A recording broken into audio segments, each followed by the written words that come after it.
नवनवीन कीर्तन सोहळ्याचा आनंद घ्या आणि सबस्क्राइब करा गावरान तडका। कला कामिनी ते श्री शारदा विश्वमोहिनी नमिली मिया नदी दिव्य गोदा तटीचा विलासी सदा प्रिय जो सज्जना वैष्णवासी जया वर्णिता प्रेम अत्यंत चित्ता नमस्कार माझा श्री गुरु एकनाथा जया नाव नाही जया गाव नाही तरी कीर्ती दाटे दिगंतात पाही असे सद्गुरु पाहोन त्रिधारे जनी वाहती अंतरी प्रेम वारे विठाला विठाला विठाला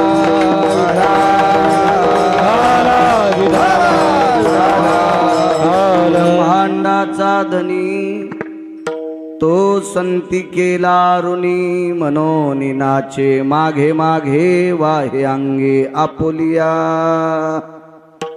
प्रस्तुत प्राप्त प्रसंग निवडलेला अभंग विश्वमान्य विश्वभूषण विश्वाधिकार विश्वप्रिय देवमान्य शांती ब्रह्मनाथ बाबा यांचा प्राप्त प्रसंगी निवडलेला अभंग विठाला विठाला। आवाज कळाला पाहिजे लोकांना, त्याचा बेस कमी करा, व्यवस्थित करा। प्राप्त प्रसंगी निवडलेला अभंग माझ्या पैठणच्या मालकांचा आहे। शांती ब्रह्म एकनाथ महाराज सांगतात देवाच्या डोक्यावर संतांचं कर्ज आहे। वाक्य हे नाथांचं आहे। विठाला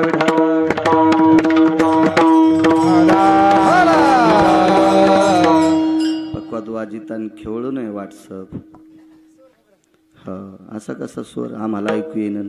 विठाला विठाला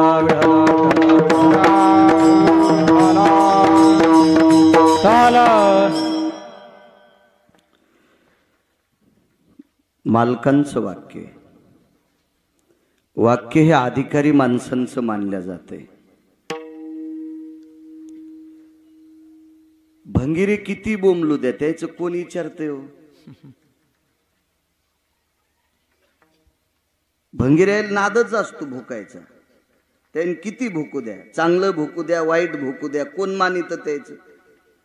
महाराज वाक्य दमदार माणसांचं असते। दुर्बळाचे कोण दुर्बळाचे कोण दुर्बळाचे कोण दुर्बळाचे कोण जगी मानिती वचन जगी मानिती वचन जगी मानिती वचन जगी मानिती वचन जगी मानिती वचन जगी मानिती वचन दुर्बळाचे कोण जगी मानिती वचन जगी मानिती वचन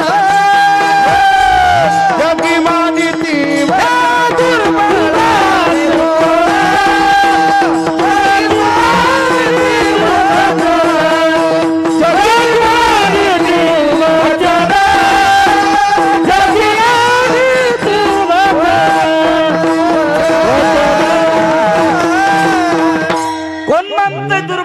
शब्द दुर्बळाचे कोण जगी मानिती वचन। एखाद्या वेळेस त्याचं खरं जरी असलं तरी त्याला संध्याकाळची भाकरी खाल नसली की त्याला त्याच्या जवळचे पण मानित नाहीत। दुर्बळाचे कोण ऐके घालो नियामन राहिले कारण तया वातून काय ते दुर्बळाचे कोण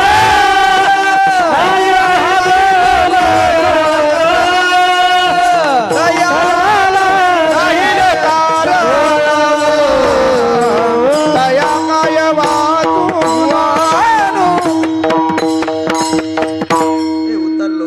जा. दुर्बळाचे कोण जगी मानिती वचन, असाच एक पुरावा. दुर्बळाचे कोण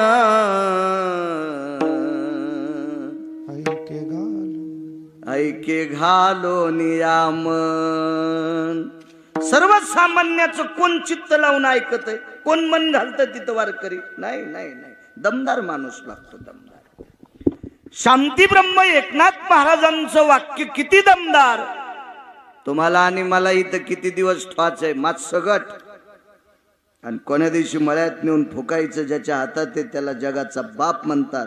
तो 36 वर्ष धोत्र धुवाला होता, 36 वर्ष. भारत्रिक 36 वर्ष नाथांचे कपडे धुतले. अधिकार किती मोठा असेल, याच्या पलीकडे सांगू का? आल्या आल्या अण्णांनी आदर केला. डब्ल्यू शेठ होते, अण्णांचे पुतणे होते, अधिक करून सगळे काय खूप आदर केला. जाताना जर तुम्ही म्हणले आता आमचा वॉचमन हजर नाही तर आजच्या दिवस आडच सांभाळा, किती मिरच्या लागतील बाळूला. तुम्ही जर म्हणले अण्णा आजच्या दिवस गोडाऊन सांभाळायला कोणीच नाही बाळू महाराज, काय पैसे घ्यायचे तर घ्या, देतो रोजदारी, पण तुम्ही आज आडच सांभाळा. किती किती मुंग्या येत्या सगळ्या अंगाला. पंढरपुरातला मालक होता का? दत्त चोपदारी करीतासे करीतासे, दत्त चोपदारी करीतासे करीतासे, दत्त चोपदारी करीतासे करीतासे, दत्त चोपदारी करीतासे. मने देव रमे त्यांचे घरी, मने देव रमे त्यांचे घरी. दत्त चोपदारी करीतासे करीतासे, दत्त चोपदारी करीतासे दत्त चोपदारी करीतासे करीतासे, दत्त चोपदारी करीतासे. दत्त चोपदारी करीत असे. ब्रह्मांडाचा मालक नाथांच्या घरी वॉचमन झाला.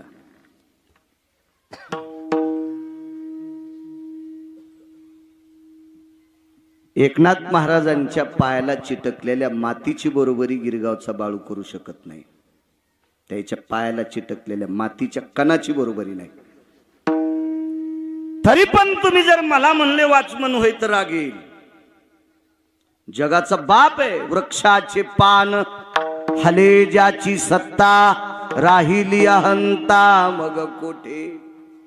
त्याच्या सत्तेशिवाय विश्वातलं काहीच हालत नाही. तरी तो नाथांकडं 36 वर्ष कामाला आहे. नाथांचा अधिकार किती मोठा असेल सातपुते काका. आणि त्यांचं वाक्य आहे की संतांचं देवावर कर्ज आहे. कोणाची मायवेली एकनाथ महाराजांचा शब्द खोटा म्हणायची आहे का हिम्मत एखाद्याची? म्हणू शकतो का वारकरी? नाही म्हणू शकत, कारण ते नाथ बाबा आहेत. सकल संत माझी राजा, स्वामी एकनाथ माझा, स्वामी एकनाथ माझा राजा, स्वामी एकनाथ माझा. संता माझी राजा, स्वामी एकनाथ माझा, स्वामी एकनाथ माझा,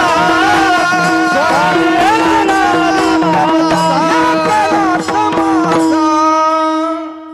गोविंद उभं राहून घेत जाय.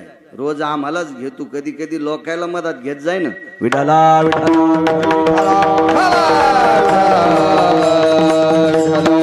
सकल संता माझी राजान, स्वामी एकनाथ माझा. एकनाथ महाराज सर्व संतात राजे होते. भौतिक श्रीमंतीत फार मोठे श्रीमंत संत. म्हणे नाथांच्या घरी चोरी झाली. जनार्दन स्वामी आदी करून सगळे होते त्यांच्या गुरुवर्यांकडं. तो चोरायला गठुडे उचलत नसताना सोन्याचे गठुडे ते म्हणले तुम्हाला उचलायचे नाही, मीच उचलून देतो. माझ्या काही गोळ्या संपल्या नाही, डोक्यावर परिणाम नाही, मी काही नशा करीत नाही. पुराण सांगतोय, इतिहास सांगतोय संतांचा. एवढी वैभवशाली लोक.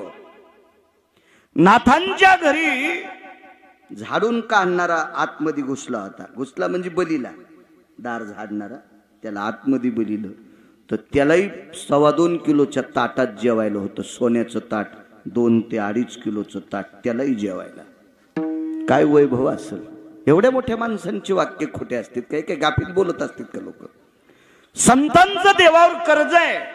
एक चारवाक उठला, तो म्हणे काय बोलता म्हणे महाराज, गोळ्या संपल्यासारखं. हवी सर्व संत विटेवरच्या मालकाचं भजन करतात आणि मग देवाचंच कर्ज संतांवर असेल ना, संतांचं कर्ज देवावर कसं होईल. तू नको मानू. मानील तो देईल काही, न मानील तो नेईल काही. काही काही माणसाला स्वतःच्या मायबापाचं अस्तित्व मान्य नाही, ते देवाला काय मान्य करतील. मूर्ख असतात काही माणसं, मूर्ख असतात. तुम्हाला एक सांगू का, काही काही माणसांचा स्वभावच कुत्र्यासारखा असतो. आणि कुत्र्याला गादीवर बसवा, पालखीत बसवा, एसटीत बसवा, चांगल्या भारीच्या गाडीत बसवा, तरी ते भुकतच. श्वानशिबिके बैसावी त्याचे भुंगणे राहे उगले, त्याचे भुंगणे उगले, त्याचे भुंगणे राहे उगले.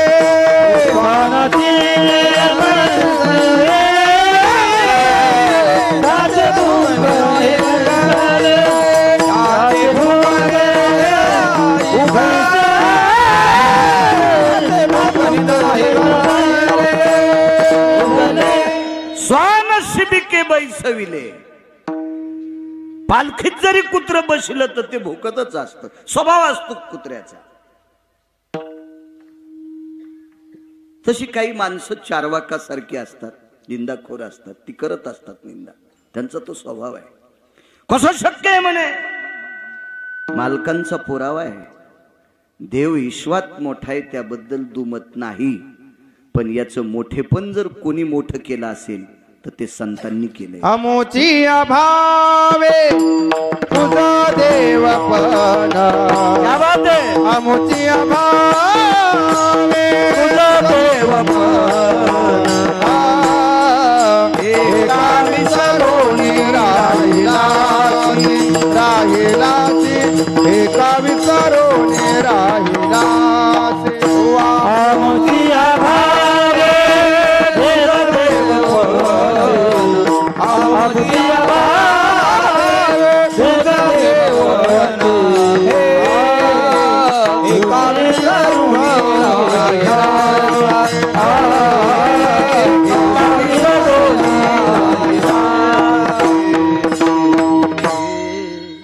आमुचिया भावे तुझ देवपण.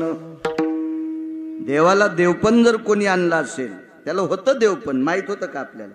ज्ञानोबाराय, तुकोबाराय, नामदेवराय, चोखोबाराय, नाथबाबा, सावता महाराज, रविदास महाराज, कबीर महाराज, निवृत्ती दादा, गोरोबा काका, हे जर 18 संत जन्माला आले नसते तर देव आपल्याला कळाला असता का.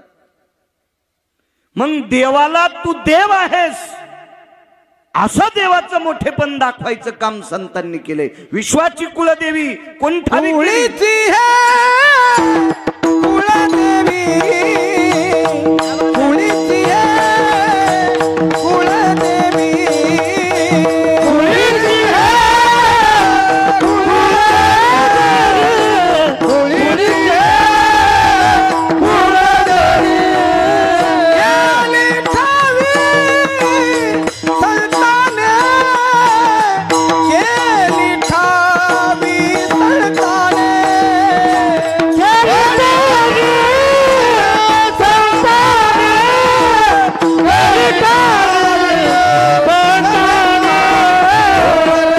झाला शरण गेलो, परवे झाले शरण गेलो, परवे झाला शरण गेलो, परवे झाले शरण गेलो, परवे झाले शरण गेलो, परवे झाले शरण गेलो, परवे झाले शरण गेलो, परवे झाले शरण गेलो. कुलीची हे कुलदेवी केली ठावी संताने. देवाला वरीच बसावं लागला असतो वैकुंठात, आणि आपल्यालाही कळालं नसता. प्रचार प्रमुख आहेत संत देवांचे. एवढी ताकद आहे. याच्या पलीकडे सांगू का? एका माणसाकडे 500 कोटीची प्रॉपर्टी पण सुख नाही. काय जाळायची संपत्ती त्याची.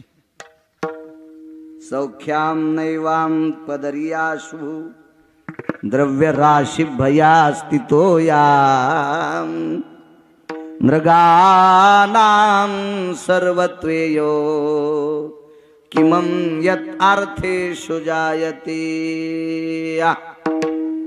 नरक म्हणजे पर्वतासारखं द्रव्य आहे त्याच्याकडे पण सुख नाही. काय करतो मग ते संपत्ती? देवाला पण सुखाची कमतरता होती. संताची सुख झाले या देवा मनवोनी सेवा करी त्यांची. सुख नव्हतं देवाकडं. कोणी दिलंय? संतांनी.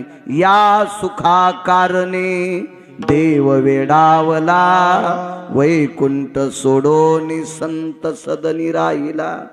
म्हणजे सुख सुद्धा देण्याची ताकद संतातच आहे. मग का मोठे नाहीत संत?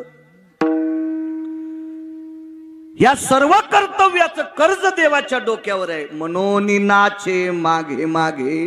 नाचणं म्हणजे घुंगर बांधून नाही. संतांची पडलेली कामं करणं इति नाम नाचणे. पहिल्या कडव्यावर बोलू आपण. तुम्ही फक्त आशीर्वाद देत राहा बाळूला. मी बोलण्याचा प्रयत्न करेल. मोठ्या श्रद्धेने, मोठ्या अट्टहासाने, मोठ्या असीम प्रयत्नाने चालत असलेली जुनाट परंपरा आहे. भगवान ओंकारनाथाची कृपा, देवांची कृपा, दिव्य तेजस्वी असा अधिष्ठान. या परम पावन अधिष्ठानावर मला वाटते गेल्यावी वर्षी गंगाभाऊ अण्णांनी आमंत्रित केलं. विश्वस्तांच्या वतीनं, गावकऱ्यांच्या वतीनं, कमिटीच्या वतीने, संस्थांच्या वतीने. आदरणीय बाबूरावजी अण्णा यजमानपद गेल्या वर्षी त्यांच्याकडे होतं. याही वर्षी होतं. मागे एकदा एका पुण्यप्रसंगाच्या कार्यक्रमाला सुद्धा आमंत्रित केलं अण्णांनी. शाळेत कार्यक्रम होता. तिसरी वेळ येण्याची. याही वर्षी आदरणीय बाबूराव अण्णांमुळे इथे येण्याचा योग आला. या पवित्र मातीचं दर्शन झालं. या अधिष्ठानाचं दर्शन झालं. प्रत्यक्ष अन्नपूर्णेचं वास्तव्य या पवित्र मंदिरात आहे. जाज्वल्य अधिष्ठान आहे. खूप असं काही अन्नदान या तीर्थावर, अशा परम पावन तीर्थावर माझ्यासारख्या अल्पज्ञानी, सर्वसामान्य, साध्या छोट्याशा गिरगावकराला इथे कीर्तन करण्याचा योग येतोय. माझं अहोभाग्य आहे. तारखेच्या संदर्भात गंगाभाऊ 1-1.5 महिना बोलत होते. कोणती द्यावं, कोणती घ्यावं, मागे पुढं करत करत करत करत आजची तारीख देण्याचा योग आला. उपस्थित सर्व श्रोत्यांना, माय मावल्यांना माझा नाक घासून प्रणाम. साऊंडवाल्यांना सुद्धा धन्यवाद. दोन्ही मृदंगाचार्य गोड वाजवतात, त्यांनाही प्रणाम करतो.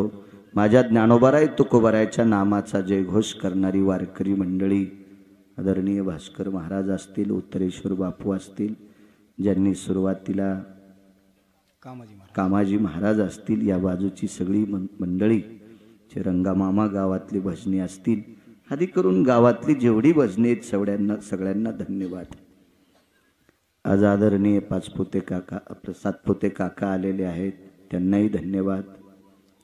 डिपार्टमेंट क्षेत्रातले कासलेवाल साहेब, उद्या त्यांची पंगत आहे. उद्याचा महाप्रसाद त्यांच्या वतीनं आहे. भगवंताची कृपा, या संस्थांची कृपा त्यांच्यावर झाली. एक भाव अंत करण्यात आला आणि उद्याचं पूर्ण अन्नदान या पवित्र संस्थांवर प्रसाद आदरणीय कासलीवाल साहेबांचा आहे. देवाची ताकद, संतांचा अधिकार इतका मोठा असतो, इतका मोठा असतो सज्जनांनो. विटेवरचा मालक कोणाच्या अंतकरणात काय भाव देईल काही सांगता येत नाही. कशी श्रद्धा उद्भवेल काही सांगता येत नाही. त्यांचा भाव जागा झाला आणि अंतकरणात धर्माविषयी प्रेम. माझ्या बऱ्याच ठिकाणी कीर्तनाला ते येत असतात आणि उद्याचा महाप्रसाद त्यांच्याकडे आहे. त्यांनाही धन्यवाद. आदरणीय आमचे अंकुशजी महाराज आहेत, बऱ्याच दिवसापासून हा सर्व गाडा चालवतात. महाराजांना सुद्धा प्रणाम.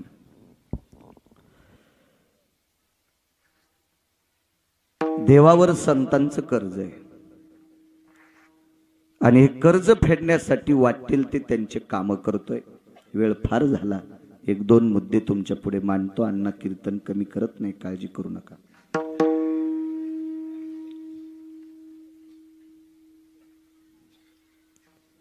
भोलोबा महाराज बापू वारीला निघाले.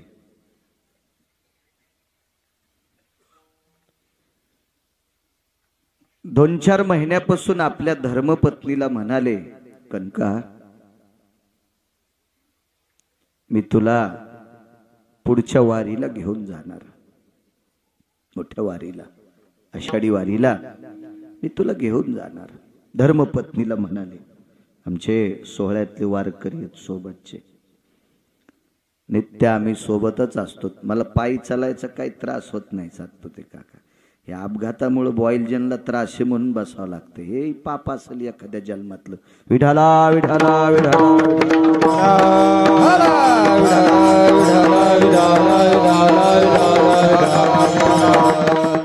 निष्ठावंत महिन्याची वारकरी आहेत उतरेश्वर बापू आहे.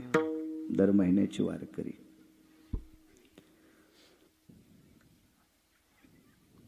पाच चार महिन्यापासून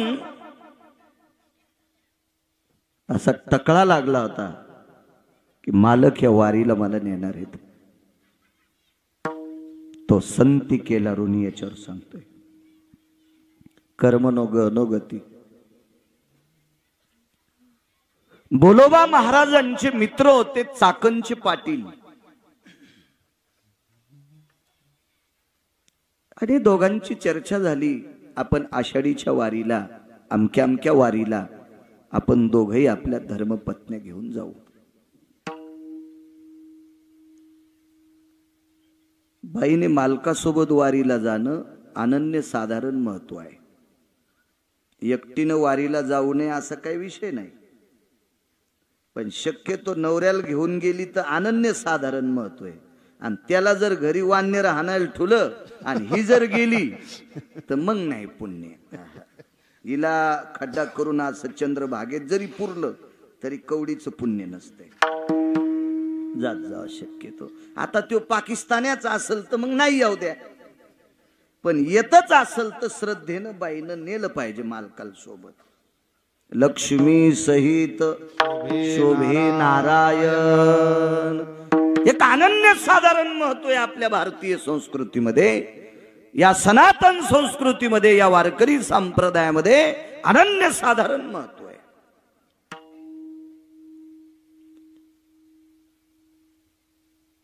तीन दिवसानं निरोप आला,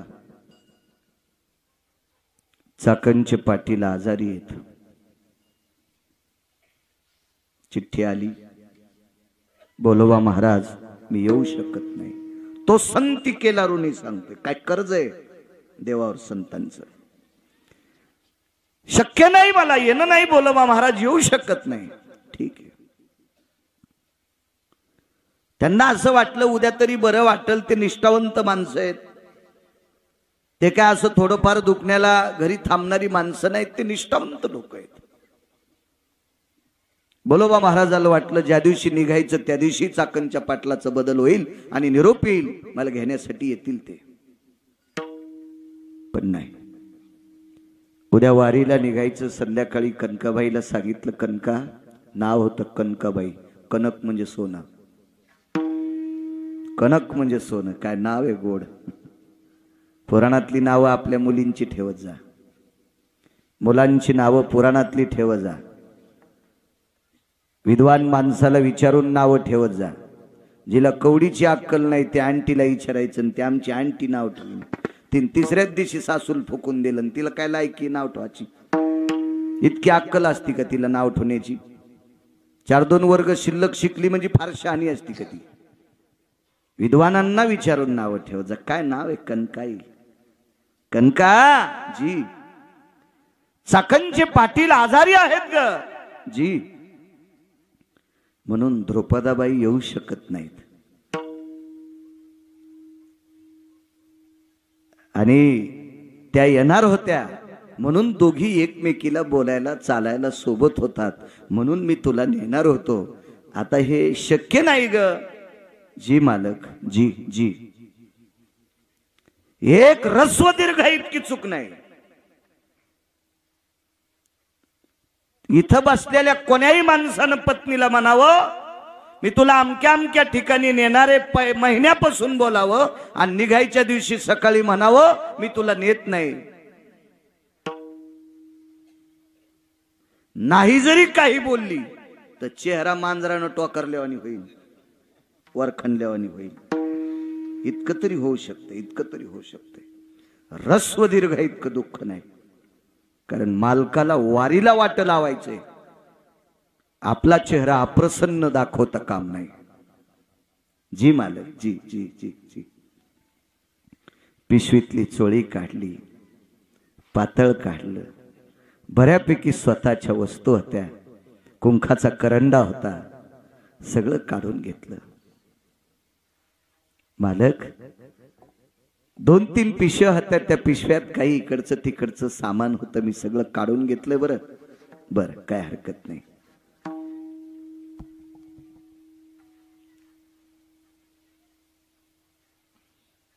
चार 2 वस्त्र कमी घेतले होते. कशामुळं? धुण्यासाठी मी सोबत आहे. मालकाचे धोत्र धुईन, निमस्ती धुईन. जिंच्या पॅन्टीवाल्यांना निमस्ती कळायची नाही, बनेन. मी बनेन धुईन, धोत्र धुईल, फेटा धुईल, उपरणं धुईल. त्याच्यामुळं कमी घेतले होते. पण पुन्हा एक पिशवी भरली. बोलोबा महाराज म्हणतात, कनका जी, अगं तुझं सामान काढूनही एक पिशवी आगाव झाली. ऐका मालक, ही वारी पावसाळ्यातली आहे. कधी पाऊस येऊ शकतो, फेटा भिजेल, उपरणं भिजेल, सदरा भिजेल, धोत्र भिजेल, तुम्हाला सर्दी होईल, तुम्ही वल्ल वापरू जाऊ नका म्हणून मी शिल्लक धोत्र दिलेत. 400 वर्षापूर्वीच्या स्त्रीचं चरित्र सांगतोय. 400 वर्षापूर्वीची या महाराष्ट्रातली स्त्री किती पवित्र आहे, कल्पना करा. आजही आहे, आजही आहे. 400 वर्षापूर्वीचं कथन सांगतोय. मारुतीरायाच्या मंदिरापर्यंत वाटे लावण्यासाठी सोबत गेल्या. तीर्थयात्रेला जाणाऱ्या व्यक्तीला, मंदिरापर्यंत वाट लावणाऱ्याला एक अनन्यसाधारण महत्व आहे. त्याच्यासाठी पुरावा आहे. नमो तीर्थपंते चालती तयाचे, नमो तीर्थपंते चालती तयाचे, येते बोलावेत त्याचे नमो, येते बोलावेत त्याचे नमो. नमो तीर्थपंते नमो तीर्थपंते येते बोलावेत त्याचे नमो, येते बोलावेत त्याचे नमो तीर्थपंथे चालती. जे स्वतः तीर्थाला चाललेत त्याला नमस्कार वारकरी असेल काही नवल नाही. पण यात्रेला जाणाऱ्यांना जे बोलवायला गेले, वाट लावायला गेले, मालक म्हणतात त्याला पण नमस्कार. त्याशी नमो. वारीला जाणाऱ्याला, मंदिरापर्यंत, बस स्टॉप पर्यंत वाट लावणाऱ्याला सुद्धा नमस्कार आहे. अण्णा आई साहेब तिथपर्यंत पोहोचले.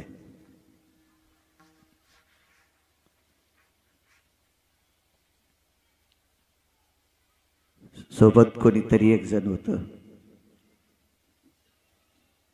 हाताला स्पर्श केला आणि सांगितलं, बाळा मालकाचं वय झालंय,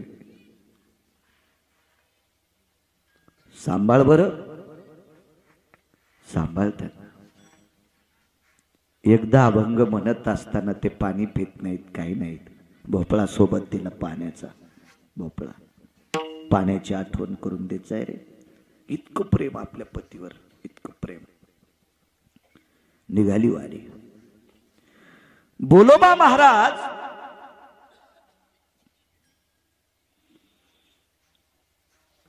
बऱ्याच दूर गेले असतील. घरी आल्या आतमधलं दार लोटून घेतलं आणि खांबाला कवटाळलं. देवा, कुठल्या जन्मातलं पाप होतो आलं रे. मालकांसोबत वारीला जाण्याचा योग आलता रे परमेश्वरा. मालकासोबत वारीचा योग होता, पण वारीच्या प्रवासामध्ये मालकांची सेवा करण्याचा योग होता रे देवा. काय फुटकं कपाळे रे, काय अभागी आहे मी, मला जाता येत नाही.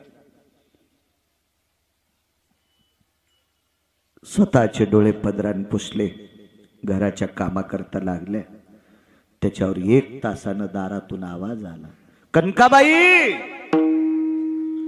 कनकाबाई. एका बाईचा आवाज आला, बाईचा आवाज आला. लक्षात घेतलं कोण असेल. पाहिलं तर चाकणच्या पाटलीनबाई होत्या. चाकणच्या पाटलीनबाई. या नाही, सकाळीच निघायला पाहिजे होतं आपण, वेळ झालाय. आजचा मुक्काम आपल्याला सापडत नाही, तुम्हीच लवकर आटपा. कनकाबाईनं सांगितलं, तुमचे मालक आजारी आहेत असा निरोप. ते काही असू द्यात, बरं वाटायला त्यांना आता काही काळजी करू नका. ती कुठं ऐकते, त्यांना कुठं वारी सुटते, त्यांना वारीशिवाय करमत नाही. निघालेत ते. कनकाबाईनं पिशवी त्यांच्या बैलगाडीत टाकली. चाकणचे पाटील, चाकणच्या पाटलांच्या पत्नी आणि बोलोबा महाराजांच्या पत्नी कनकाबाई जय जय रामकृष्ण हरी वारी निघाली. वारीचा एक मुक्काम यांच्या पाठीमाग. बोलोबा महाराज पुढच्या गावात, त्या अलीकडच्या गावात. पोचली दिंडी पंढरपूरला. पंढरपूरला दिंडी पोचल्याच्या नंतर चंद्रभागेमध्ये स्नान केलं. एकादशीचा दिवस आहे, मधले 1-2 दिवस भेट होऊ दिली नाही, एकादशीच्या दिवशीच. आणि स्नान आटपलं आणि चाकणचे पाटील आणि पाटलीनबाई म्हणतात, कनकाबाई एक काम करा, आता चला बरं, आपल्याला नगर प्रदक्षिणा करायची.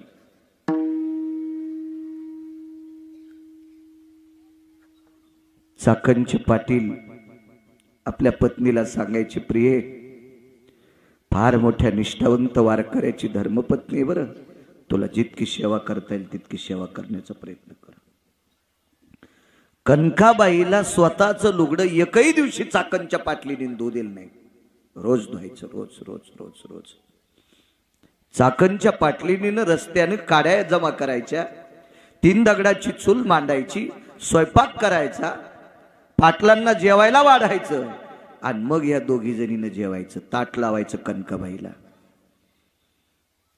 कनकाबाई म्हणायच्या, पाटलीनबाई काय तुम्ही सगळं पुण्य घेता? नाही म्हणे, तुमच्यासारख्या महान साध्वी स्त्रीची सेवा घडती आमचं अहोभाग्य. आणि एकादशीच्या दिवशी नगर प्रदक्षिणा निघाले. चंद्रभागेचं स्नान आटपलं होतं आणि पुंडलिकरायाच्या जवळ आल्याच्या नंतर बोलोबा महाराजांचा संतपर अभंग चालू होता. अभंग चालू होता संतपर. पुंडलिकरायाला नमस्कार करत होते. तेवढ्या अवकाशात चाकणच्या पाटलांनी सांगितलं, कनकाबाई आता मालकासोबत जा, आता मालकासोबत जा. पाहलं बोलोबा महाराजांनी कनकाबाईला पाहलं. पण ते काय तुमच्या माझ्यासारखे वारकरी होते का? कोणा संग आलीस? कोण होतं सोबत? एसटी लागली होती का तुला? सीटवर जागा होती का? हे काय असे पांचट म्हणावं थोडाच होता त्यांना. हे तुम्ही आली, नुसतं पाहलं. आणि मालकाच्या पाठीमाग दिंडीमध्ये नगर प्रदक्षिणा आटपली, मठावर आले. शब्द नाही एकादशीच्या दिवशी, एक शब्द नाही, वाईट सुद्धा नाही. द्वादशीच्या दिवशी सकाळचं कीर्तन आटपलं, द्वादशी सुटली आणि बसले एकांतात. कनकाजी कोणासोबत आलीस ग? तुम्हाला ऐकू जाण्यासाठी मी मोठ्याने बोलतोय. कनका कोणासोबत आलीस? चाकणचे पाटील आणि त्यांच्या पत्नी मला घ्यायला आलत्या. बर, कुठे आहेत ते? काही नाही, नगर प्रदक्षिणा करत असताना मला त्यांनी तुम्हाला दाखवलं आणि त्यांनी सांगितलं आता मालकासोबत जा, आम्ही आमची नगर प्रदक्षिणा करतो, तुम्ही मालकासोबत तुमच्या मठावर जा. बर. चाकणचे पाटील तुझ्या ओळखीचे हो, आपल्याकडे बऱ्याच वेळेस पक्षाला जेवायला आलते, म्हणजे पित्राला बऱ्याच वेळेस आपल्याकडे पितृतिथीच्या दिवशी जेवायला आलते. मी ओळखते त्यांना, मी स्वतः त्यांच्या भातावर तूप वाढ, खिरीवर तूप वाढ, मी ओळखते ना त्यांना. कनका अजूनही खरं सांग, तू कोणासोबत आलीस? ऐका ना मालक, मी कशी खोटं बोलणार तुम्हाला? नाही खोटं बोलत. चाकणचे पाटील आणि चाकणच्या पाटलीन होत्या. बोलोबा महाराजाच्या डोळ्यातून पाणी टपकलं. कनका चाकणच्या पाटलाचा कालच्या सप्तमीला 10वा झालाय. चाकणच्या पाटलाचा कालच्या सप्तमीला 10वा झालाय. ज्याचा कालच्या सप्तमीला 10वा होतोय तो तुला कसा आणतोय? ज्या बाईचा मालक कालच्या सप्तमीला मृत्यू पावतोय ती बाई वारील कशी येईल? कनका वाटानं काय काय झालं? काही नाही मालक, मला एकही दिवशी लुगडं धुऊ दिलं नाही, चुली धुऊ दिली नाही. बर, पुन्हा मला स्वयंपाक करू दिला नाही. पुन्हा रावटीत मी आणि चाकणच्या पाटलीन 2 जण झोपत होतो. पाटील रावटीच्या बाहेरच बसून असायचे. बोलोबा महाराजांनी सांगितलं, कणके पाटील होता त्याबद्दल दुमत नाही, पण पाटील पंढरपुरातला होता. पाटलीन होती त्याबद्दल दुमत नाही, पण पाटलीन विटेवरची होती. दृष्टांत संपला. श्रुतीनं जगाच्या मालकाला प्रश्न केला, हे जगदानंद कंद जगतपतये, काय गरज होती तुम्हाला चाकणच्या पाटलाचं रूप घ्यायची? काय गरज होती लक्ष्मीला चाकणच्या पाटलिनीचं रूप घ्यायची आणि कनकाबाईची सेवा करायची? ऋण सांगू का काय होतं? कनकाबाई एकदा मालकासोबत दर्शनाला गेलत्या, त्यावेळेस विटेवरच्या मालकानं कनकाबाईला कनकाई शब्द वापरला. मागे पुढे पाहिलं, लक्षात आलं, देव बोलतोय. काय देवा? हे मागणं ग काहीतरी, हे आई मागणं. विटेवरचा बाप कनकाबाईला आई म्हणत होता, आई म्हणत होता, आई मागणं ग आई, काहीतरी मागणं. कदरून गेल्या होत्या असलीवाल साहेब, कदरून गेल्या. शेवटी कदरल्याच्या नंतर कनकाबाई देवाला म्हणल्या, वारकरी बुवा, देवा तू का ताण देतोस रे? तुलाच काही भीक लागली असेल तर मला माग. काय वाणी होई? देवा तुम्हाला का त्रास देतोस रे? तुला जर काही भीक लागली असेल किंवा तुला काही अडचण असेल तर मी देते. देशील? काय मागशील? देह टाकते पायावर तुझ्या वळून. मनान देऊ नकोस माय. देशील का? जगाचा बाप विटेवरनं खाली उतरला आणि बाईसाहेबाला पदर पसरला पितांबराचा. माय 9 महिने तुझ्या पोटात जागा दे. मने रामेश्वर भट्ट दिजा आणि तुका विष्णू नाही तुझा. महाराज काय बाई होती ती! विश्वाच्या मालकाला भीक मागायला लावायची वेळ आणावी. जगाच्या मालकानं तिला भीक मागावं. वर्चस्व काय असेल त्या माऊलीचं, काय सेवा असेल पतीची, काय संसारातल्या लोकांवर आदर असेल, काय घरातल्या ज्येष्ठ लोकांविषयी प्रेम असेल, काय वारकऱ्याविषयी जिव्हाळा असेल, या कर्तव्याचं कर्ज देवाच्या डोक्यावर होतो. म्हणून मालक म्हणतात, विश्वाच्या मालकावर हे संतांचं कर्ज आहे, तो बोज सहन होत नाही. याच्याकरता त्यांची सेवा करून उतरतोय. म्हणून नाचे मागे मागे. 15 तारखेला संक्रांत झाली. आजची 26 तारीख, 11वा दिवस आहे का आजचा?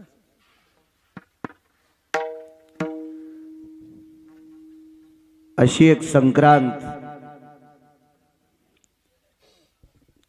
तेर नावाचं गाव आहे. त्या गावामध्ये या महाराष्ट्राच्या मातीतल्या या भारत देशातल्या पवित्र स्त्रियांना आपल्या मालकाच्या सौभाग्याचं वाण देण्यासाठी संक्रांतीच्या दिवशी सुगडं लागते.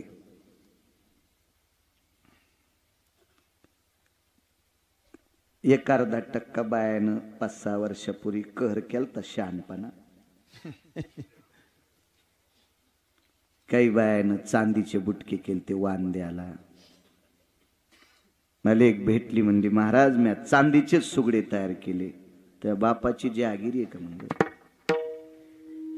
अशी मला नाही भेटली. मी एरी म्हणायलो, इतक्या रगीलाल कशाला भेटल ती. शास्त्र म्हणेल ते सांडावे, ते राज्यही तृण मानावे. पुराणाचा, शास्त्राचा, वेदाचा, ऋषीमुनींचा निर्णय टाळणं ही चूक असते. मातीचं गाडगं हे भारतीय संस्कृतीमध्ये पुराणाच्या प्रणालीनुसार अनन्य साधारण महत्व आहे.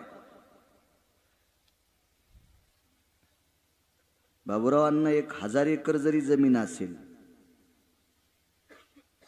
जिजा काका 1000 एकर जमिनीवाला जरी मेला तर सोन्याच्या गुंडीत दिसतो नाही, मातीच्याच गाडग्यात न्यावं लागते. 1000 एकर वाला मरू द्या, 1000 एकर वाला मरू द्या, याच्या पलीकडे पाहतो. एका मंदिराला 5 किलो सोन्याचा कळस आहे. कळस किती किलोचा आहे? 5 किलोचा. पण त्याला ज्या वेळेला स्नान घालतात काय भूदेव, कर्मकांडातले विद्वान लोक, ब्राह्मण मंडळी, तर ते 81 बोळक्यानं स्नान घालतात. ते मातीचेच लागतात. मग कळस 5 किलोचा आहे, मग एखादा तांब्या आणता येत नाही का भास्कर बसवण्याचा? पण नाही जमत, त्याला मातीच लागत. मी आता करत नाही. मागे मी जायचो 27 वर्षापूर्वी. कधी कधी वनाची वास्तू काय असेल तर कधी योग यायचा जाण्याचा, नुसतं पाहायचा योग यायचा. आपली काय लायकी एवढ्याले घर पाहायची. आपल्याला 5-6 पत्राचं घर आहे का नाही, कशाला आगावपणा. पण पाहण्याचा योग येत होता. 4.5 कोटीचं घर एका व्यक्तीचं, 4.5 कोटीचं घर.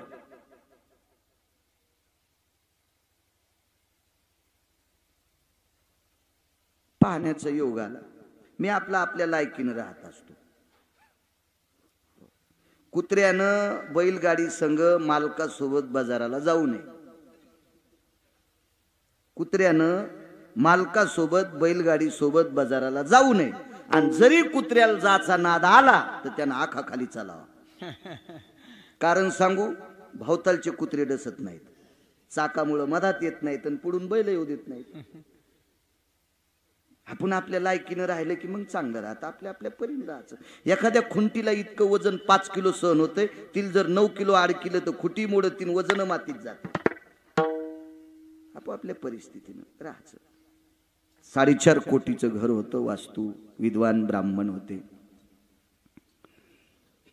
सुवाय सुवास्तु पुरुषा भयो विद्यक्रधो जनोयम यत्पुराणश्च महतीयायां सुचः सर्वेषु वयम्. गोड असे म्हणणार. मिथ्याय जनो यजद्मिरेन भयस्तु बायस सुभ्यम. गोड म्हणणारी माणसं. 4.5 कोटीचं घर. स्वयंपाक घरात एका कोपऱ्यात छिद्र ठेवलं फरची बशिणाऱ्याने. वास्तुपुरुष 1 तोळ्याचा होता सोन्याचा. 1 तोळ्याचा वास्तुपुरुष सोन्याचा. आणि मातीचं गाडगं घेतलं वारकरी बुवा, त्याच्यात तांदूळ टाकले, धने टाकले आणि त्याच्यात 1 तोळ्याचा वास्तुपुरुष गाडग्यात. आणि घर 4.5 कोटीचं. तर ते मालक जरा फुगीर सोसायटीचा अध्यक्ष होतं. ते म्हणला, महाराज तुम्हाला एक लक्षात येतं का? म्हणलं काय रे?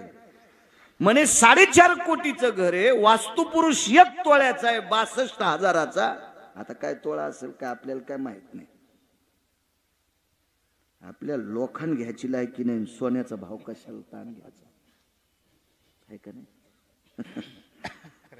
मग 62,000 रुपयाचा वास्तुपुरुष,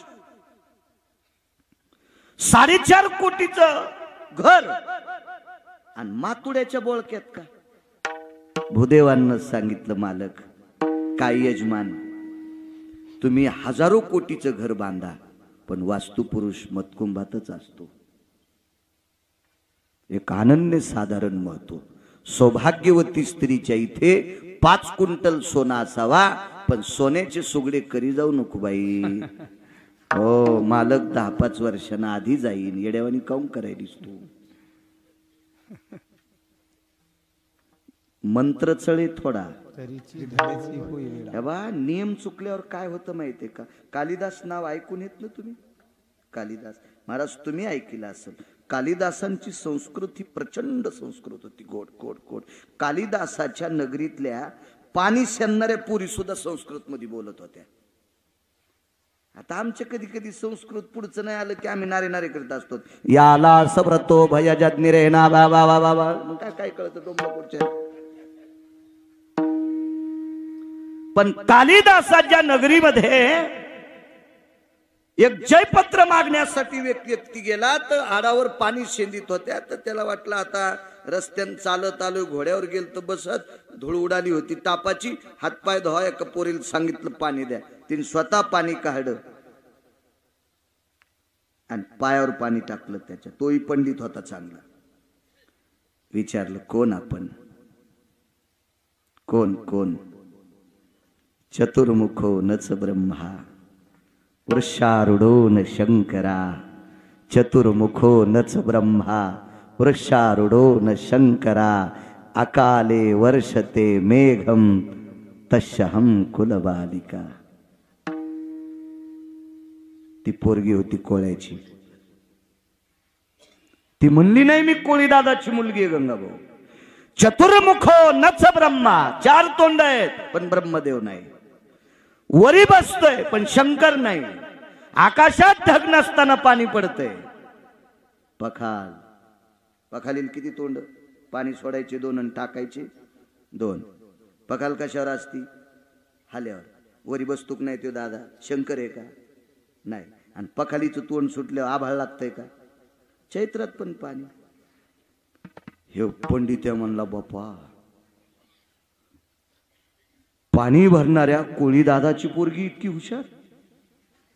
दुसरीने विचारलं आपण कोण? हर हर स्मरतम नित्य. थोडक्यात सांगतो. बहुजीव प्रतिपालकम तस्यहं कुलबालिका. माझे बाबा सतत खूप जीवाचं पालन करते आणि सतत हर हर हर. ती पोरगी होती धनगर दादाची. हर हर स्मरतम नित्य बहुजीव प्रतिपालक.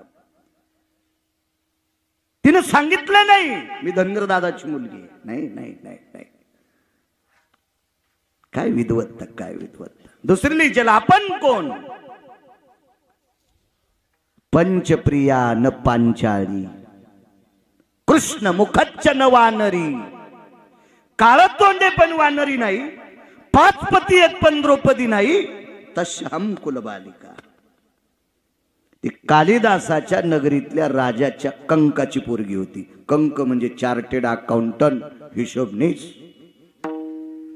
अण्णा चार्टेड अकाउंटंट. हो, खात्याची ताळेबंदीसाठी लागतेच आपल्याला चार्टेड अकाउंटंट. सीए. आपलं शिक्षण कमी पण फिरू फिरू माहीत झालं. हे मोठ्या लोकांकडे जाण्याचा योग येतो ना, त्याच्यामुळे हे कळत नाही. तर आपली कुठे लायकी होती इतकं कळायची. पंचप्रियान पांचाळी कृष्ण मुखच न वानरी. काळ तोंडे पण वानरी नाही. पेनचं तोंड कसं असते? असलीवाल साहेब काळ. किती बोटांना धरावं लागती? पंचप्रिया समंत 5 बोटाचा येतो ना. 5 पती आहेत पण द्रौपदी नाही. काळ तोंडे पण वानरी नाही. तस्यहं मतलब पुढचं सोडून देतो. कंक म्हणजे हिशोबनीस, मी त्याची पोरगी. हे म्हणला जातो वापस इथूनच. अशा 28 पोरी भेटल्या. किती सांगितल्या तुम्हाला? 3. याच्यातच 11 वाजायची. दुसरीला विचारलं कोण आपण? शत्रु मित्र न जानाती. मागे पुढे सांगतोय. नित्य जुहती दरव्यानी, नित्य जुहती दरव्यानी शत्रु मित्र न जानाती तस्यहं कुलबालिका. मी त्याची पोरगी म्हणजे सोनाराची. मधलं घरी जाऊन वाचा. आणि या कालिदासाचा संस्काराचा पगडा, कालिदासाच्या अभ्यासाचं प्रभुत्व, कालिदासाच्या निष्ठेचं प्रभुत्व, म्हणून त्या नगरीतल्या पोरी सुद्धा इतक्या विद्वान होत्या. पण याच कालिदासाचं एके दिवशी कर्म चुकलं. कालिदासाला एक आजार झाला बापू, आजार झाला, आजार. प्रत्यक्ष कालिदासाने डोळे झाकून स्तवन केलं तर मूर्तिमंत नागनाथ कालिदासाच्या समोर आले. म्हणजे शंकर उभे राहिले कालिदासाच्या पुढे. शंकर काय झालं म्हणे, बघा माझे आजार. हे जगदंबा पार्वतीला आमंत्रित केलं. हे गिरिजा काय झालं कालिदासाला? काही नाही म्हणे मालक, यांचा नियम चुकल्यामुळे यांना आजार. दृष्टांत संपला. ज्याच्या नगरीतल्या पाणी भरणाऱ्या पोरी जरी इतक्या विद्वान असतील तर वारकरी व कालिदास किती विद्वान असतील भास्कर वा. तर याही कालिदासाचा नियम चुकल्याच्या नंतर त्याला एक विकार जडतोय. तर याईनं चुका केल्यावर, तुम्ही चुका केल्यावर, आम्ही चुका केल्यावर, चुकली यावर मग फेरा पडे, चुकली यावर मग फेरा पडे, चुकली यावर मग फेरा पडे, चुकली यावर मग शेवटची पाळी एक मनुष्य जन्म, चुकली यावर मग फेरा पडे, चुकली यावर मग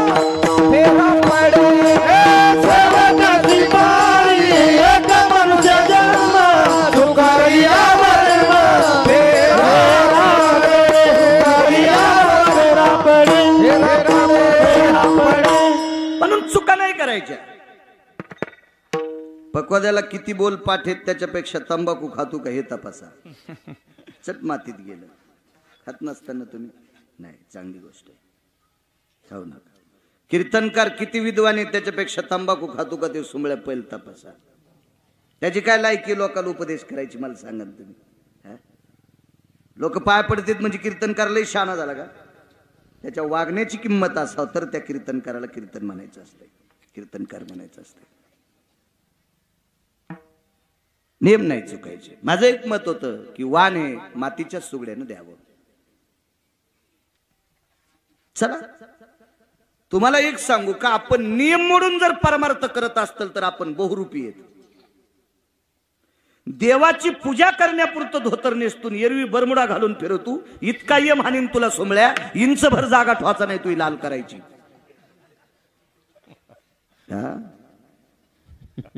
तू पोटाची खळगी भरण्यासाठी नाटक करायला देवाला फशी तू सोमळ्या हरामखोरा. विठाला विठाला. सत्पुरुष काकांना म्हणायचे, काका काका फार सात्विक होते. काकाची पांडुरंगावर फार निष्ठा होती.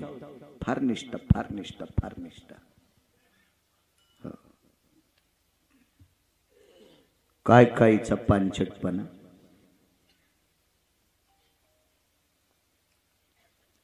मंत्र म्हणताना तोंड तंबाखू अंगावर येत होती. हो, मला असं वाटतं ते मंत्र जास्त शुद्ध झाले असतील पुढच्याचा सदरा भरिल्यावर. काय पात्रता आहे आपली. चला काकांना सांगितलं, काका आता बायकांना सुगडे लागतेत, गाडगे लागतेत, काय करायचंय? काही ताण घेऊ नका, एखाद्या पाहुण्याला बोलून घेतो, एवढ्या संक्रांतीचं ते करतील आणि पुढच्या वर्षीचं पाडव्यापासून एखाद्या पाहुण्याला ही गावकी देऊन टाकू, म्हणजे कायमस्वरूपी या गावातला ते व्यवहार करतील. मला काय आता हात नाहीत, मी काय गाडगे करू शकत नाही.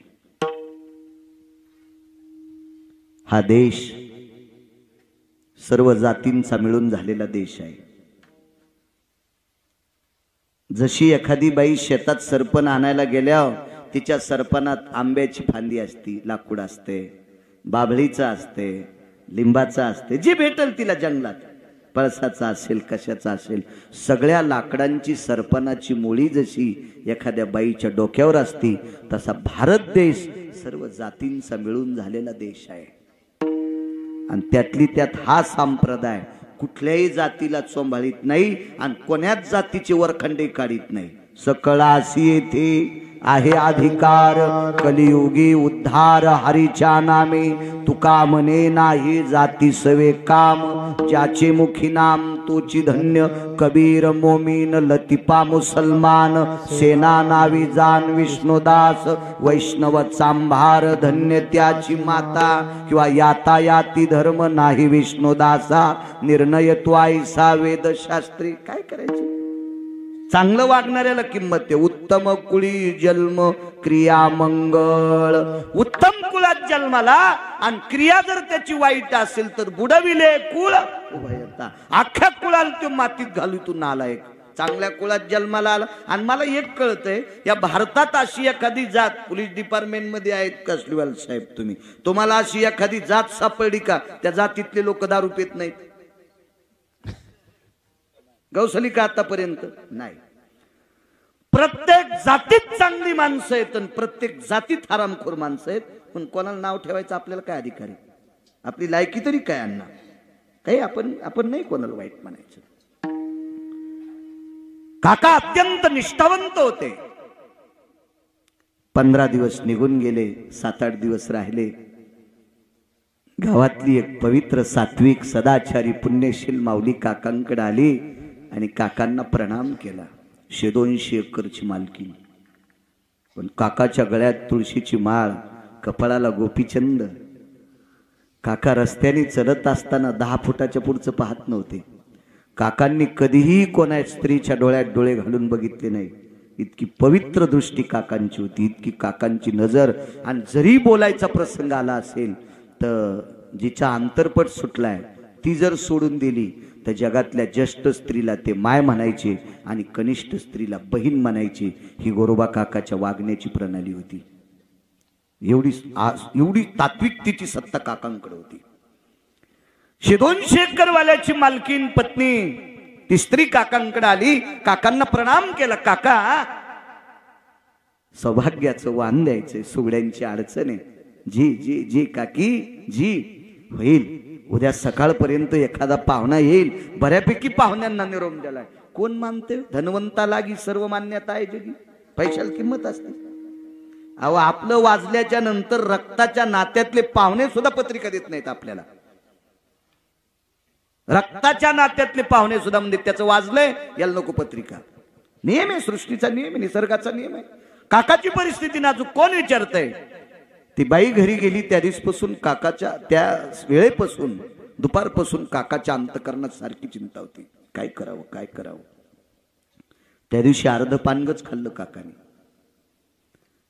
दिवस माळाला गावातली सर्व देवदर्शन झाले तेरला फार मोठं शिवलिंग आहे कवटाळीत बसत नाही असं शिवलिंग आहे एका पातशाहीनं घन मारलाय लोखंडाचा म्हणून त्याचा खालचा भाग तडा गेलेला आहे मी पाहिलं बऱ्याच वेळेस तेर एवढं मोठं शिवलिंग फार विस्तीर्ण शिवलिंग आहे तेरला काका उपासक होते त्या देवतेचे